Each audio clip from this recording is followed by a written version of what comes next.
bedtime, boys. Oh, Mom!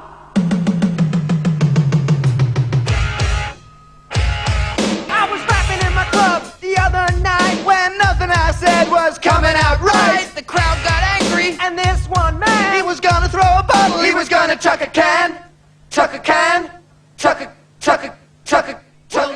Okay guys, welcome to this week's Red Button content. The entry music there was a little bit of a message about the only highlight, or the only thing that actually happened on the pitch in FC Seoul's game against Evergrande, as one of the Diablos got a little bit emotional, a little bit excited, and decided to throw a can of really bad Korean beer at the team as they were bowing to apologise for only drawing nothings with Evergrande. Allegedly. Allegedly. Yes. No, they did draw nothing each. No, allegedly somebody got excited. Oh, yeah, okay. It may not have ever happened. Paul, do you have any comments about the alleged event that might have allegedly happened? In true Arsene Wenger spirit, I didn't actually see what happened because I was busy holding up a banner protesting Che's poor performance. He was busy ducking from someone who'd thrown a can at him. Can over his head. One of the other fan groups had a massive banner protesting. I saw that banner actually, yeah. So the stewards were trying to say, don't hold it up. Okay. And they actually, in the end, they had a compromise where they held it up, but they wouldn't hold up the last bit, which said Che out. So it's basically a meaningless message saying. So what did the banner actually say? It said something. Like the whole banner, not just the bit that was. It said something to the fact of referring in last week's match against Seoul on the 5-1 loss. Okay. Saying about the lack of spirit in the team, and then the last bit was like, Toksuri is eagle, right? Which is Che Young-soo's nickname. Okay. So the eagle out, but they tried to hide the bit which said out.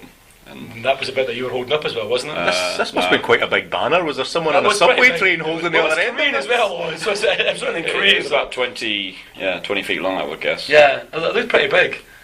I saw it from the back because I was behind you, and I saw photographs that someone put on Facebook as well, calling you the instigator. Yes. Which I think is not the only thing you were called that weekend, but anyway, that week. But to get back to your original question, I didn't see the incident itself, okay. But I have heard from various sources that a foreigner may have thrown an object onto the pitch, which may or may not have been a can of beer. Okay. And yeah, I've been dealing with that all week. I mean, like, I guess there's two ways of getting around that. Like, one is that we can kind of ban beer from stadiums. Or two is we can just charge more for the beer. Ban foreigners from stadiums. Well, we can just truly charge more for the beer. Do you know what I mean? Well, that's what they've done. That's what they've done at Leo Park. They charge so much for the beer that no one would dare throw it onto the pitch. One of them will dare drink it, never mind throw it on the pitch. 9,500 now they were charging for one particular brew. Yes. I mean, in Sunday they were charging 3,001 for a warm plastic cup of ball beer. Did you enjoy your ball beer? Actually, I brought my own beer and I smuggled it in. I love how no one searches me in, John. It's pretty amazing. Have you scared them now? I think so. I think after the Facebook, the podcast. I have to remember I saw ball beer in Home Plus the other day, so it is a real thing. It does exist. It was all over Songnam, literally over the last two games as well. Like at Tancheon, there was just cans of ball beer everywhere, and the ball beer girls are actually kind of cute. To be honest, I don't know how old they are. Do they have balls though? Well, that's the ones from Thailand. That was the Buridam fans. But I think like they were doing some kind of goal kicking thing like before the game, Tancheon yesterday, which was picnic day for some reason. Although no one looked like they actually had picnics with them. But there was cans of ball beer everywhere, so it must be the Key League ball of choice. The beer of choice. Just to get back to the question you asked, I mean, for me, all us foreigners have been brought up in an era of high police presence at matches, right? We're not allowed to drink in the stands back home, so it was really weird to me that a foreigner would actually throw a beer can onto the pitch. Yeah. And one of the things we most complain about as foreigners, like when you buy a can of beer at the GS25 and they make you pour it into a paper cup before you take it down and say, why do you have to do that? And I think at that match we've seen the reason why. Yeah. And it's quite ironic because actually at that match, actually no, it wasn't that match. It was the Western Sydney Wanderers match. I actually went and bought a couple of beers in the second half, and the guy tried to open them, and I said, "Oh, come on, let me just take them down." I mean, like, what am I going to do there? I'm going to throw them on the pitch, and me and him started laughing about the idea of throwing a can of beer on the pitch. Fast forward 1 or 2 games, and suddenly, there was one actually thrown on the pitch. So it would be a shame, I think, if our drinking privileges were restricted by the actions of one individual. I mean, in the past, I've seen people throw water bottles on the pitch at Seoul, and I guess that's why we have to take the caps off now. So, I mean, there was the famous scenes at the Pohang Ulsan game. I think it was in Ulsan actually. I think it was Ulsan Pohang, in the last game of the season in when Pohang won the league in the last 2013, yeah. And when Pohang scored the goal in the last minute, the Pohang striker couldn't really celebrate properly because the whole goal mouth was littered in soju bottles. Soju bottles and Sprite bottles and Pepsi bottles. The Pohang fans were thrown on the pitch at the Ulsan players and goalkeeper, because at that point they were losing, and they were Ulsan had won the league, and then suddenly Pohang scored the last kick of the ball, but you could see the pitch was full of glass bottles. So I mean, it's not just, obviously it's not. I mean, this may not have been a foreigner, but it's obviously a problem that's kind of a lot worse than just to one person, I think. Okay, so that's kind of covered the intro music and the reason why we had that fantastic song by Morris Minor and the Majors. Yeah. Anyway, so obviously we're going to talk about the ACL first of all, and then we're going to move on and do like a quick preview of the FA Cup. Yep. Maybe kind of like talk about potential shocks and potential cup shocks that are coming up.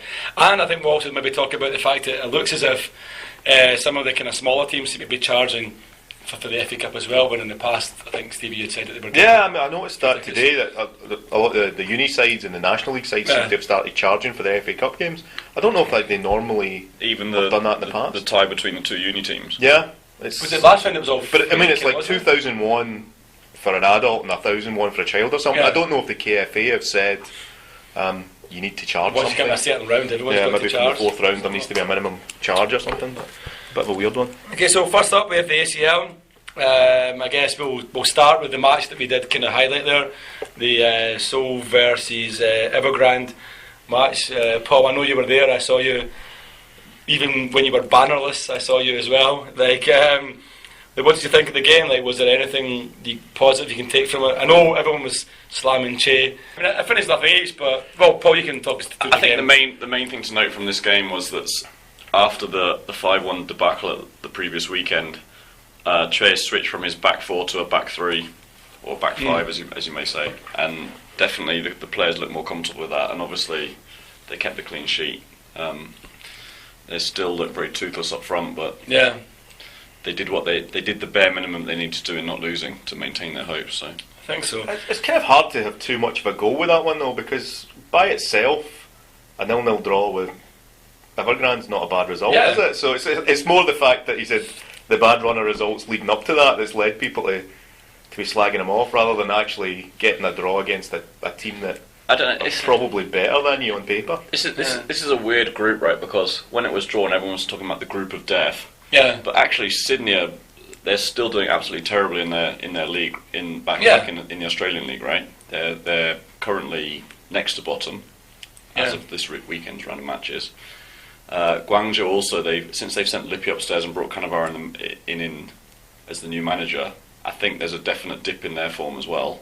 And Seoul, obviously, I mean, we always talked about slow starting, whatever, but Seoul are clearly a lot poorer than they were last year. So it's almost like a group of has-beens who have all sunk to the same level. So it is still a group of death, but group of deadbeats. For the Seoul fans, it's been a group of being bored to death. What is it? Scored 2 and conceded 2 in the group. Best defence, worst attack. I mean, in 3 games at home, they've scored 1 and lost 0. I mean, so I've been at all 3 games, and literally, there's been nothing worth watching. I think for me, the biggest thing to watch, or the highlight of the match, was the 10,000 or so Evergrande fans that seem to just keep pouring in all the way up to half time. I mean, I think every single Chinese person in Korea was actually busting into that game. It was pretty incredible. It's a bit weird that only seems to happen for Evergrande, right? Well, because that's the thing. It didn't happen. It didn't happen for Shandong when they played Jeonbuk, as far as I know, anyway. And it definitely didn't happen when Guangzhou RNF, the other Guangzhou team, came to Songnam. They looked as if they maybe brought 100 or so, maybe a couple hundred. But all the less than Gamba, definitely. Most of the fans were mobilised by the Chinese embassy, so I don't know why they're making a special effort for Evergrande, or is it just because it's in Seoul? I don't know. Oh, I mean, when I took a photograph of it and I put it on my Twitter feed, and the comment I got straight away from someone was, they are the biggest team in Asia by far. I mean, no other team in Asia has this support. And I kind of thought to myself, well, is it an actual support, or are they being kind of like brought in, as you said, by the embassy or so on? They're being. I mean, I guess there are a couple of hundred at the central front who are possibly come over from China, but the majority of them are just Chinese, Yes. or not even Chinese, or the Korean Chinese living in Seoul. Well, yeah, I mean, there was a couple of kids, I say kids, they were maybe like in their 20s in front of me, and they spent pretty much the whole match screaming, I have no idea what the word is, but the word for Korean Chinese, that's all they shouted for the whole game. So that's with I mean, you can't get much further away from where sort of the Korean area of China is in Guangzhou, right? It's like opposite ends of the country, so Yeah. it's beyond me why people would be supporting Guangzhou if they're from sort of Taeyang or But Shenyang. then if they're not actually from China, it doesn't really make That's that the thing, much I mean, difference. It's it just was- whoever's the biggest team that's I think that's what representing it the is. country, isn't it? I think, It's like all those guys in North America that are Celtic fans and Rangers fans. yeah, I mean, I don't want to say the Chinese government, but I think China in itself, it obviously has this idea of depicting Evergrande as being, you know, they're the richest team in Asia. They have like 36 million euro players, and they need the fan base to follow them. It's a little bit like the Middle Eastern teams, who they always have those amazing tifos, and it always makes them look as if they have full stadiums with like really passionate fans. Like Persepolis. Yeah, but I've heard that the same thing happens there as well. A lot of them are kind of like bust in. A lot of it's like maybe not actually like particularly that sort of loyal fan base. I don't know. I mean, it was an impressive sight anyway. But I mean, if they've got a bit of spare cash, it's not beyond them to go to the embassy and say, "Here's $10,000. Get a shirt for everyone." Yeah. I mean, it and was bust people in. like no matter, or sorry, however they were there, the reason why they were there, whatever reason it was an amazing sight. They could have turned up on time though, right? Because I'd heard in advance that there were at least 8,000 Chinese fans coming, but at kickoff it was like, that's never 8,000 people unless it's like 2,000 people. By the end, it's about 10,000 by half time. By half, sort of second half, they were all there. But yeah, I mean, I did read again on Twitter as well that there were complaints from like Evergrande fan group that were saying we've been queuing for 20 minutes to get in, kind of blaming the FC Seoul turnstiles or ticket operators or whatever you want to call them. that's probably a revenge thing, because when you go to away matches in China, the stewards there are so they don't let you take anything in. They insist you can't have any banners or anything. So our guys have been saying, well, if they're going to do that to us, when the Chinese fans come here, you've got to sort of do tit for tat and give them a bit of hassle as well. I mean, I'm assuming they were all being bag searched, and I think if you bag search 10,000 people, it was going to take a long time to get them in the stadium. Yeah. You said someone had tweeted you on saying that Guangzhou were the biggest club in Asia, but as someone that's actually been to a match in Guangzhou, the fans there were. It was a very weird atmosphere. It was a bit like going to what you'd imagine a game in North Korea would be like, very sort of choreographed. Yeah. Even more choreographed than the K-League teams. I was like you'll cheer when you're told to cheer and like in perfect unison. Okay. I mean, I think they have this idea of, like, as I said, of depicting themselves as being the biggest team, and I think part of that is having a huge fan group, whether it's loyal fans or whether it's bust-in fans. The other game that night was Suwon game. Suwon against Urawa Reds. Did anyone watch that game? I mean, we were at the Seoul game, but did anyone watch the Seoul? Stevie, did you watch? No, I think I was watching the Seoul game online. The little bit that I was watching.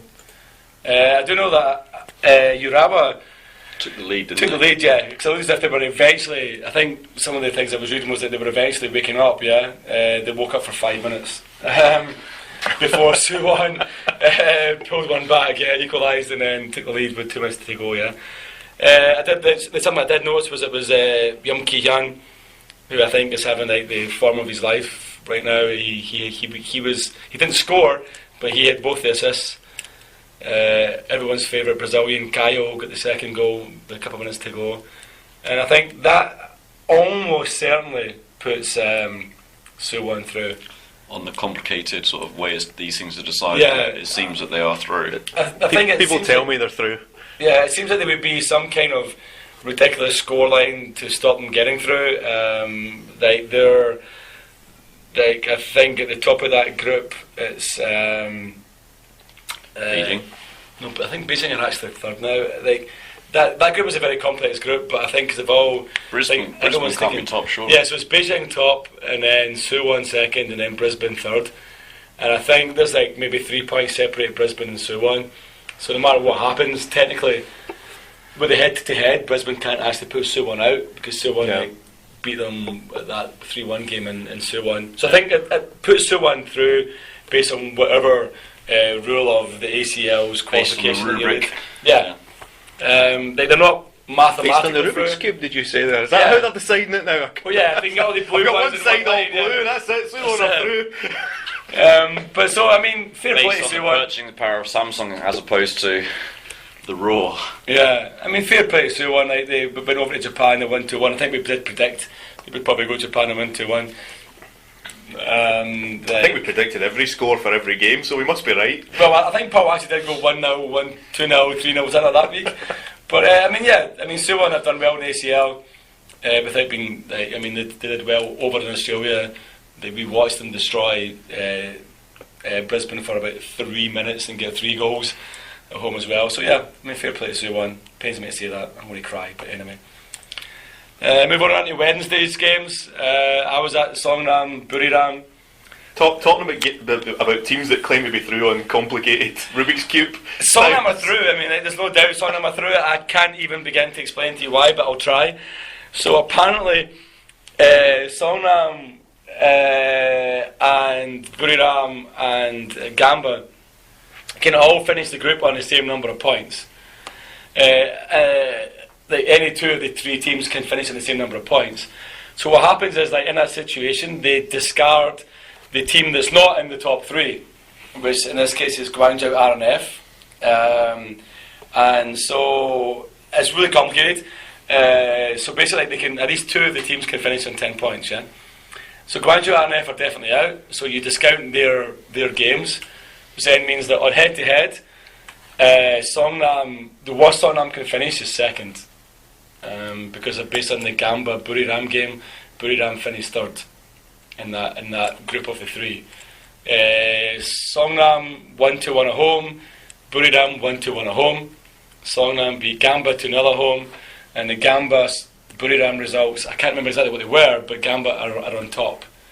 So the worst place that Songnam can be is second. So it's just a matter of who goes through with them. Yeah, so basically it's like either Buriram will go through by beating Guangzhou and by Gamba and Songnam drawing, or Gamba will go through by Buriram getting beat or by Gamba beating Songnam. So either way, Songnam are through, first or second, and Gamba or Buriram will join them. I guess congratulations in order then. Yeah, I mean, again, when we talked about that group of death earlier on, I mean, like, Songnam were handed a pretty tough group as well. Gamba were the J-League champions. Guangzhou RNF we thought would be a lot better than they were. Unfortunately, been pretty poor. Buriram, Thai champions. The wheels have really fallen off their campaign. Yeah, they the lost. Couple of matches. They lost the last 2. Yeah, I mean, Guangzhou RNF won their first and then have failed to win since then. I mean, Songnam have become the first ever citizen club to reach the last 16 of the ACL, which might be reflected in our outro music. Unless Paul changes it, that is, to something involving magpies or something. But I mean, yeah, fair play to Songnam. I mean, it's been a pretty good campaign and pretty well done. It'll be interesting now to see they play either the first or second place in Seoul's group. So we could have technically a Songnam Seoul last 16 double leg match to see who goes into the last 8. I think that would be quite interesting. It'd be quite nice for Songnam to get a buy into the last 8, wouldn't it, like that? Pretty much, I mean. It'd be a nice and easy away trip at least, without much. Well, we wouldn't have to go very far, would we? So, but I'm sure I've still got Do you think the Songnam embassy in Seoul would bus in thousands of supporters? Like they did for the FA Cup again last year. Well, they did at the FA Cup, yeah, it was full, wasn't it? I mean, that'd be an interesting game. That's what I hope happens, yeah. Guangzhou Evergrande, I won't get to that game. So I think if Songnam pulls so I'll get to both those games. While we're talking about bussing in fans and things, I mean, I think I'm going to ask this to Mark because he's the kind of guy that goes around watching lots of different teams and sort of semi-supporting this and the other. But are you the kind of guy that says, well, we want all 4 Korean teams to do well, or you want Songnam to do well and you want Suwon to crash out? And I guess when it comes to it, in these kind of continental things, are you my country team should do well, or my team should do well, and the other teams from my country should screw up as much as possible? If the 4 teams were Seoul, Songnam, Jeonbuk and Pohang, I would root for all 4. Unfortunately, they're not. I don't believe in the idea of the coefficient. I never did when it was Celtic and Rangers. So you're going to maintain the anyone but Suwon? Yeah, definitely. So therefore, I mean, for all the convenience of a Seoul Songnam last 16 game, wouldn't you rather have us playing other teams so that we can meet in the last 8? Or I mean, there's two parts of it. One is if Songnam play Evergrande, I can't get the game, and I think, I would rather see both games. So I'd rather it was Songnam Seoul, so I can go to both games. Yeah. If Seoul happen to beat Songnam and go to the last 8, I'll be at Seoul's last 8 game. If Songnam beat Seoul and get the last 8, I'll be at Songnam's last 8 game. I won't. I think it's for me, I would rather see them play other teams and they get through and end up getting, 2 Korean teams in the semi-final, so there's a guaranteed Korean team in the final, for example. I don't even know. I don't think that's going to happen this year. I mean, for me, it's always a bit of nonsense the way they do it anyway. Because I always think with all of these draws, it should just be the luck of the hat. And if you get a Korean team, you get a Korean team. If you get a Japanese team, whatever. But now the way that ACL are doing it, they're trying to manage it basically so you get teams from 4 different countries in the semi-finals, and which is a bit of a nonsense. Well, I think. I think a lot of this came from the fact that in 2013. In 2013, you had Guangzhou Evergrande FC Seoul final, and I think it was in previous years that there'd always been a Middle Eastern team in the final, and that was one of the first years where they'd actually crashed out in the semi-final stage. So last year they managed it to make sure it was completely split. So split, so there's at least, because I think you can view from the point of view that it keeps kind of Middle Eastern, Asia, it keeps whatever Western Asia, whatever it is, happy. Yeah, but I mean, they're going beyond that now though, and they're trying to keep the Koreans playing each other and the Chinese playing each other, so that when in that side of the draw, I think basically they're trying to get a Chinese team into the final stages, because otherwise the fear is that it'll just be 2 Korean sides playing each other in that semi. Yeah, I mean that's the thing. I mean, I think looking at it, you would imagine that Suwon are looking pretty good, and you would imagine that Suwon are going to defeat, whoever they get in that, in the next round in the last 16. Obviously, that could be Jeonbuk, depending on the group position. But you'd imagine if they got Kashiwa or Shandong, they would probably be strong enough to put them out, and then you'd be looking at a Suwon Jeonbuk last 8. I mean, I guess the dream is Suwon Jeonbuk last 8, so Songnam last 8. And 2 Korean teams in the semi-final. It could happen. Which would guarantee a Korean team in the final. Because in previous years, for various rounds, they sort of said, we're not going to draw teams from the same association against each other, right? Yeah. And they seem to have done away with that this year. Yeah. And now, you could end up getting no Korean teams in the semi-final, because you could meet, all 4 teams could meet each other in the last 16, and then the 2 winners meet each other in the last 8, and then there's no Korean team in the semi-final. And I think that's Stevie's idea of getting a Chinese team in the final. Yeah, that might be the idea of having, for example, Shandong. I thought we'd agreed earlier that Guangzhou were one of the biggest, the strongest teams in Asia anyway. So yeah, I'm not sure they need that kind of protection. No, well, that's what I always think is if the teams are good, then they'll get their way through to the final anyway. So you don't need to kind of manage the draw to make sure that they get to where you want them to be. Yeah. I mean, it's maybe they're just learning from the mess that the Champions League in Europe's become now, where it's just basically the same. You might as well just hand pick the teams every season and say this is who we want to play in the games. Yeah, forget what actually happens. In Europe this year we got Barcelona, Real Madrid, Bayern Munich, which is the 3 you'd expect to get there, plus that's always the same. It's always those 2 plus one another. Juventus, the other one. I don't even watch the Champions League anymore. I'll be honest, I haven't watched it for a long time. I don't watch it by the group stages, which is usually when Celtic go out. If you even get there.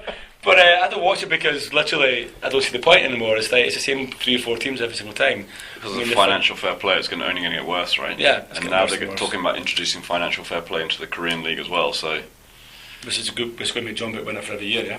Speaking of Jeonbuk, how did Jeonbuk go? They must be through now. They've been through the last 3 weeks. All they've had to do for the last 3 weeks is get a point. They're through, right? Yeah, I think they predicted last week. Actually, I said I thought they would. I said I thought they would draw 1 each, and I predicted they would win 1-0. They actually lost 3-2. So, Mr. Singaporean, I'm sorry. I think that means you were right. But yeah, this week, in the last round, they were 3-0 down at half time to Raysal, who just annihilated them in that first half. They did fight back. Jeonbuk Scored a brilliant goal, didn't he? a brilliant first goal and a pretty good second goal as well. And I believe at the end they almost got an equaliser right at the end. Bit of a weird one, which did would have that? put them through, presumably. Which would have put them through, actually, yeah. And instead, right now, looking at the table, actually, it wouldn't have put them through, but right now they find themselves kind of in a situation where they're hosting Shandong. Like you would imagine, as we've said for the last 2 podcasts on the ACL, that they would have too much for Shandong and they would put them out. You wouldn't bet on Shandong beating them, so I mean, you think they're probably good enough to get the second spot. But yeah, I mean Shandong have to beat them to go through. Yeah. That's the thing. Like, Shandong draw, they're out. Shandong have to beat them, and you would have to imagine the Jeonbuk at home will win that one. But will they top the group? I don't think so anymore. So I don't see them topping the group anymore, which could then put them in a situation of facing either. Well, we'll put them in a situation of facing either Beijing or Suwon. So is it? What you want to say is? Do you think that they'll face Beijing or Suwon? Are you predicting that they'll face Beijing or Suwon? I'm believing they'll face Beijing. Believing, that's a whole new concept. This is going to be. I think it will be a home win. I predict it will be a draw, and I believe it will be an away win. But I think they'll, yeah. Well, Beijing and Suwon play each other in Suwon, so they'll play the victor of that game, and let's leave it at that. That's my prediction. Okay, so that's the ACL wrapped up. Normally, at this point, we would do like a quick preview of the next games, which are obviously the FA Cup games midweek. We did preview this a little bit in Goyang, for those of you who listened to the live from Goyang podcast last week. So we're just going to quickly go over this. Stevie, any match that stands out for you? Ulsan Solilan stands out, but I'm not going to make it to that, so I might go to Goyang High, taking on Jeonbuk at home. Cool, Your local team. My local team. Local team. Paul? Match that stands out. I think in our preview last week we said that the Isotopes had been on. They'd won every game this season so far. Looking at last weekend's results, they drew, so maybe there's a bit of hope for Seoul to get through that one. Maybe, yeah. Might just sneak it. Maybe 1-0. Extra time, penalties. Penalties probably. Okay, for me, I think the game that stands out is Incheon versus Bucheon. If I could probably get to it in time for my work, it's a little bit tight. I would probably go to that game. I think that might be a good game. That's another game I think that will probably go to. I hope goes to extra time and penalties. I have a little bit of a soft spot at times for Bucheon. With Almir scoring the winning penalty, yeah. Well, yes, and Rakido Parado, whatever we call him this week, mopping up as well. I called him a few things this week. I'm sure you did. So that's pretty much like the FA Cup. I suppose the only other thing to say about the FA Cup is if you happen to be a supporter of Hwasong, Ulsan, Maipo Dolphins or Suwon, don't go to the game because it's not on. It's not on, yes, it's not on. They've been moved to the middle of May, so cool. Yeah. So everyone, also guys, at the FA Cup, I mean, it's the magic of the cup. Try and get along a game if you can, if possible. And you never know that you might see one of us three standing there as well, yeah. But to go back to Songnam's victory, and Songnam being the first citizens club ever qualifying for the ACL, the outro music this week is for you, Songnam.